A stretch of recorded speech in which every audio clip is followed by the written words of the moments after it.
heard of seller concessions, but not quite sure what that means? Let's talk about it.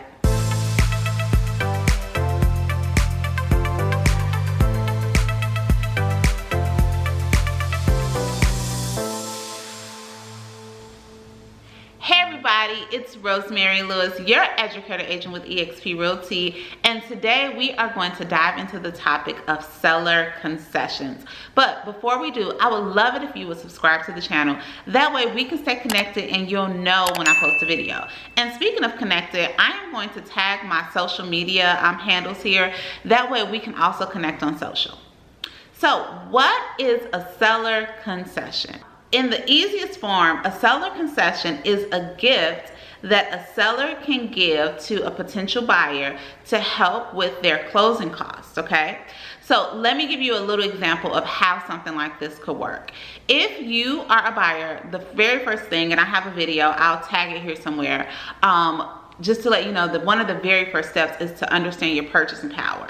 So I always recommend when you talk to a lender to understand your purchasing power, you don't just want to know, hey, what amount, what number can I get pre-approved for? But you really want to dive into the numbers. That means you want to know what your mortgage is going to be, your estimated taxes, what that monthly payment is going to be once you include everything, but also how much money do you need to bring to the closing table? What will your down payment and closing costs be? So let's just say, hypothetically speaking, you've spoken with the lender, and for the home that you love in that, or in the price point that you're looking at, your total cash to close, down payment plus closing costs is $18,000.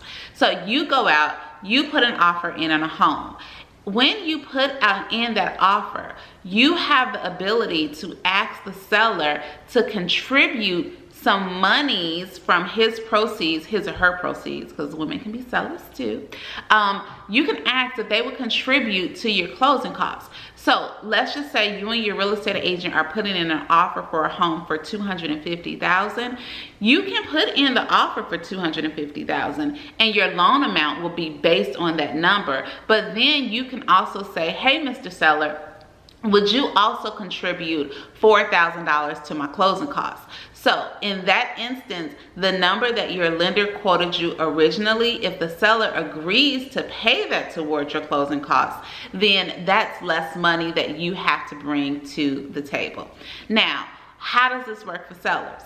Sellers, what I say to you is really look at your bottom line, okay? Because if you have a really strong offer, but in order for the good buyer to get into the home, they may need a little assistance with closing, you really want to crunch those numbers with your real estate agent, because it may be more advantageous for you to do that and to support that buyer than to just hang on the market longer. And in that instance, not only might you have to, you might be in a situation where you not only have to contribute to closing costs, but also lower your price as well.